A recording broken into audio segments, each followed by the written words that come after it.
Charles Barkley's criticism just exploded, but a Hall of Famer fired back with a shocking truth.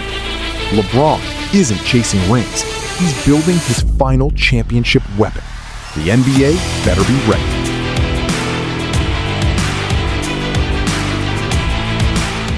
Does Charles Barkley have a point? Well, Charles very clearly was speaking as a Hall of Famer, top 75 player. He's talking about what his and his peers' viewpoints are. I can't speak to that. That's what Charles is saying he views it as. I would just say, absolutely, the team in Miami was stacked. And absolutely, he, Bosh, and Wade came together to stack it. The following free agencies, I'm not sure that's true. He came to Cleveland. They hadn't made the playoffs in 4 years. They did the Love trade. Kevin Love had no history of any success in the playoffs. If you want to call that a stacked team, I guess, but like from stacked says who? Then he goes to Los Angeles. The Lakers had missed the playoffs for 5 years. The team had nothing on it. They missed the playoffs the first year. They had to dump the roster and totally redo it and then get Anthony Davis. In this situation, if he didn't go to Philly, like where did Charles or the legends want him to go? Did they want him to go to the G League? Because if he went to Cleveland, is that team stacked? Is Miami with Bam Adebayo and Giannis Antetokounmpo, is that team stacked? Jokic and Jamal Murray, is that team stacked? And Edwards, Rudy Gobert? I don't know. He left Luka Doncic and Austin Reeves. Is that not it? I don't understand the premise of the of the complaint. My feeling on this, because there is a cottage industry in criticizing LeBron. This is not meant to refer to Charles Barkley or any of those people. I'm talking more about just the general reaction online.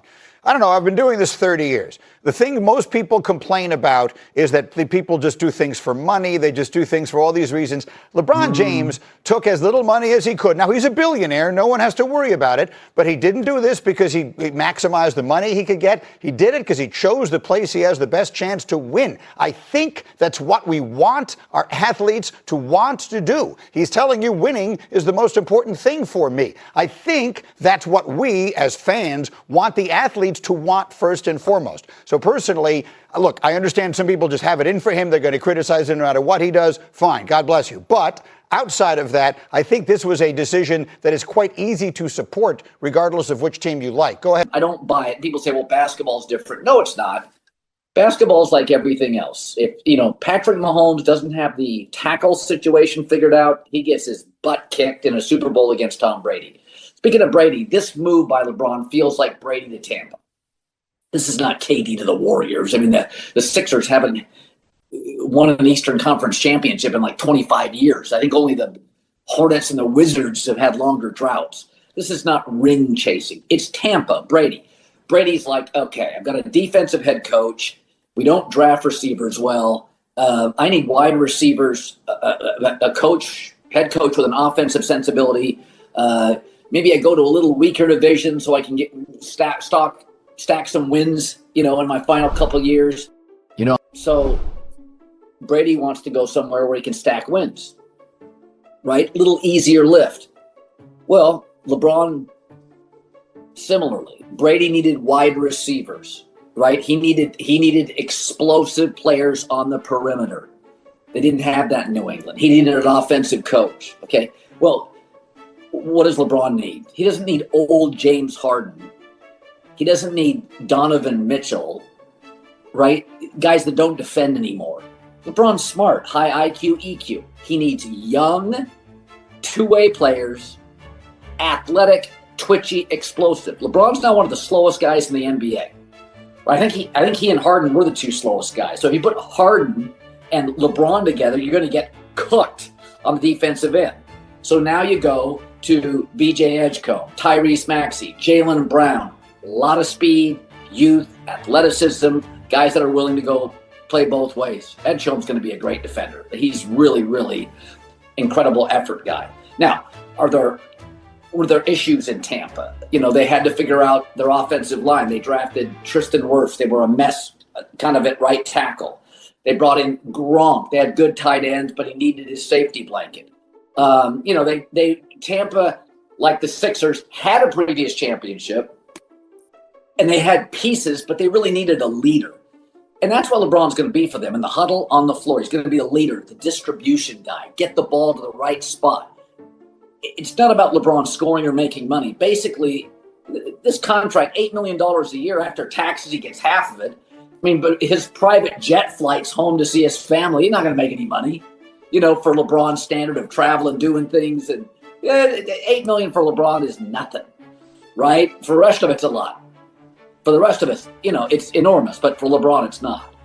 And he's not doing it because it's the city that he's probably most comfortable living in. He's doing it because, like all people as they age, you want to chase big things. Usually players over time all work with LeBron, right? Not everybody worked with Michael Jordan. His Washington teammates couldn't stand him.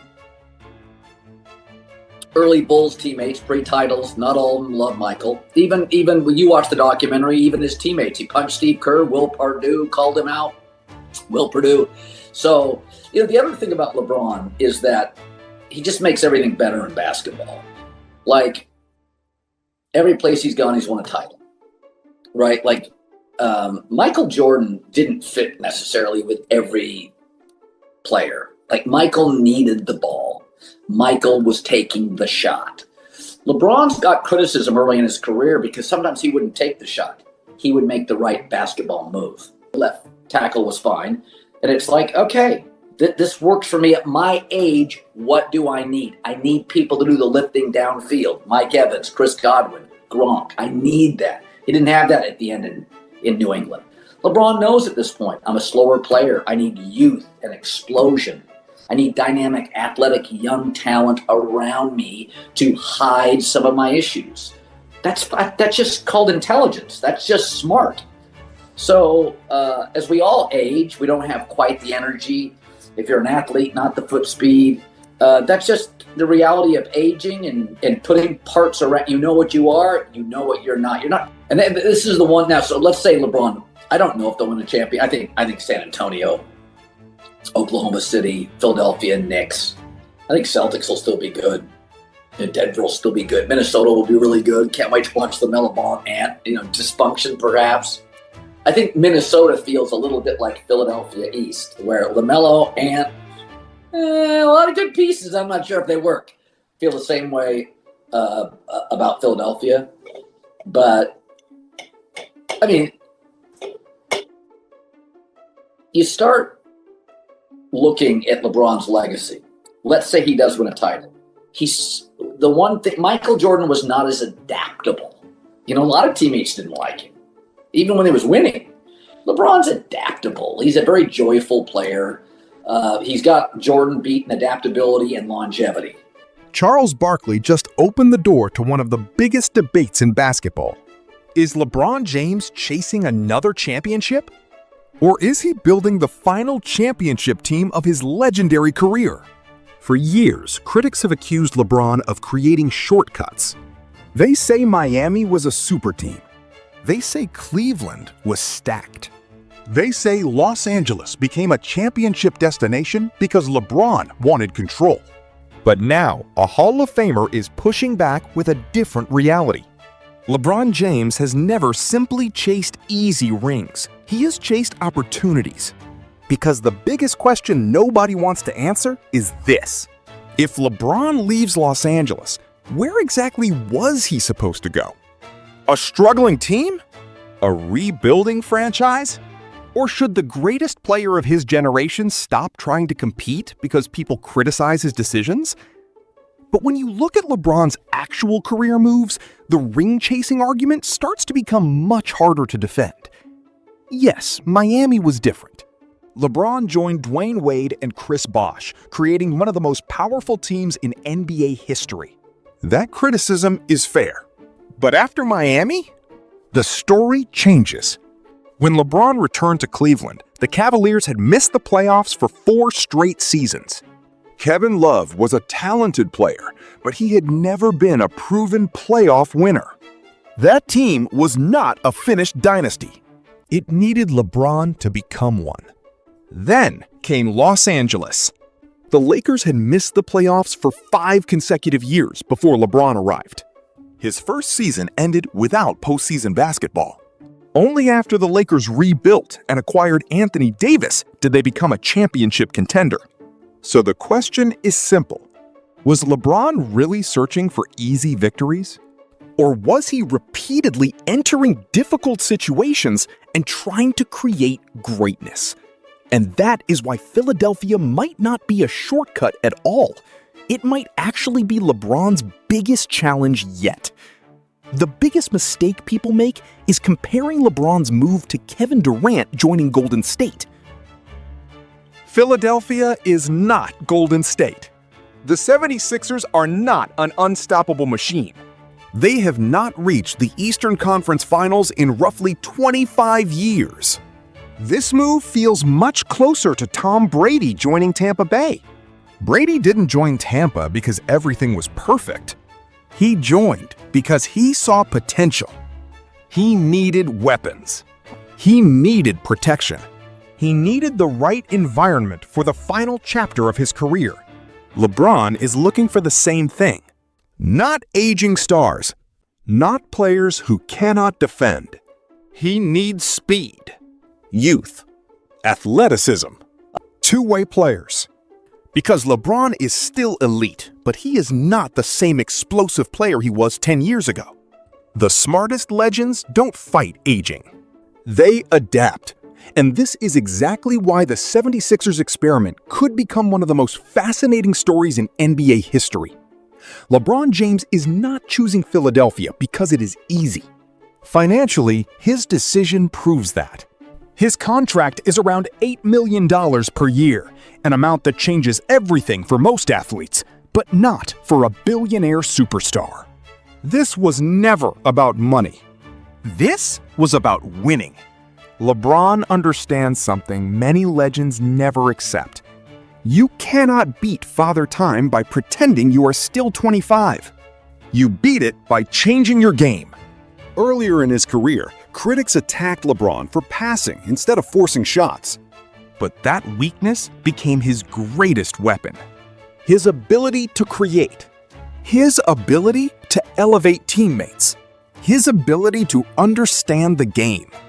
Now, he doesn't need to dominate every possession. He needs the right players around him. Young legs. Defensive energy. Players who can run, attack, and cover his weaknesses. That is not weakness. That is basketball intelligence. But one final question remains. Can this risky move actually create another championship? Nothing is guaranteed. The NBA is loaded. Denver still has Nikola Jokic. Oklahoma City is dangerous. Boston remains a contender. Minnesota has incredible talent. The road will be brutal.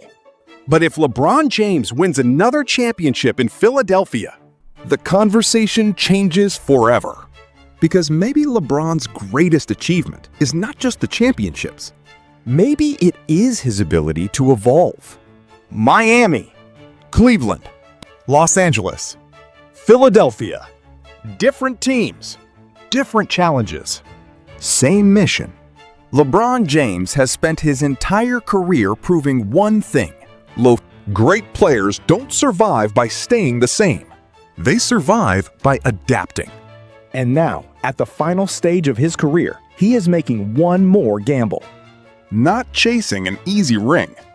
Building one final weapon.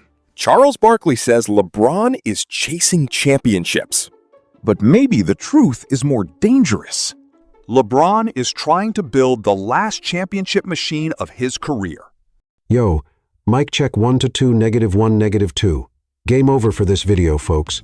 Smash that like button, drop a comment, and subscribe to stay in the huddle for more. This is NFL Madness, bringing the heat and signing out.